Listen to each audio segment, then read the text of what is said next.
مسیح میں آپ سب کی سلامتی ہو۔ آج ہم جانیں گے کس طرح خدا نے حزقیل کو نبی ہونے کے لیے بلایا۔ اس کا ذکر ہمیں ملتا ہے حزقیل 2 اور 3 باب میں۔ یہ سب کس طرح ہوا، آئیے دیکھتے ہیں۔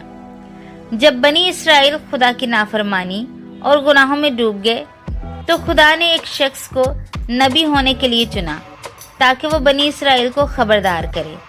یہ تھے حزقیل بن بوری، جو لاوی قبیلے سے تعلق رکھتے تھے اور کہانت کا کام کرتے تھے۔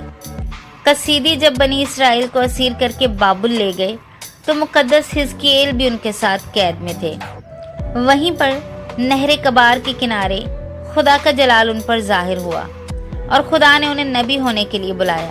مقدس حزقیل یہ سن کر حیران ہوئے، کیونکہ وہ جانتے تھے کہ بنی اسرائیل اپنی ضد اور سخت دلی کی وجہ سے مشہور ہیں، لیکن خدا نے انہیں ہمت دی اور کہا، تو نہ ان سے ڈرنا نہ ان کی باتوں سے گھبرانا۔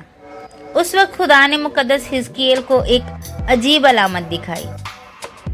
حزقیل بیان کرتے ہیں، میں نے دیکھا کہ ایک ہاتھ میری طرف بڑھا ہوا ہے اور اس کے اندر کتاب کا تمار ہے، اور اس نے اسے کھول کر میرے سامنے رکھ دیا۔ اس میں اندر باہر لکھا ہوا تھا، اور اس میں نوحہ اور ماتم اور آہ و نالہ مرقوم تھا۔ یہ تمار دراصل بنی اسرائیل کے لیے خدا کا پیغام تھا، جو انہیں ان کے گناہوں اور بغاوت کے بارے میں آگاہ کرتا تھا۔ پھر خدا نے مقدس حزقیل سے فرمایا، اے آدم زاد، جو کچھ میں تجھے دیتا ہوں اسے کھا اور اس تمار کو نگل جا، اور جا کر بنی اسرائیل کے خاندان سے کلام کر۔ یہ ایک بہت ہی عجیب حکم تھا، لیکن یہ ایک روحانی علامت تھی۔ تمار کھانا اس بات کی علامت تھی کہ مقدس حزقیل خدا کے پیغام کو اپنی زندگی اور اپنے دل میں جذب کریں۔ مقدس حزقیل لکھتے ہیں، میں نے وہ تمار کھا لیا، اور جب میں نے کھایا تو وہ میرے منہ میں شہد کی مانند میٹھا تھا۔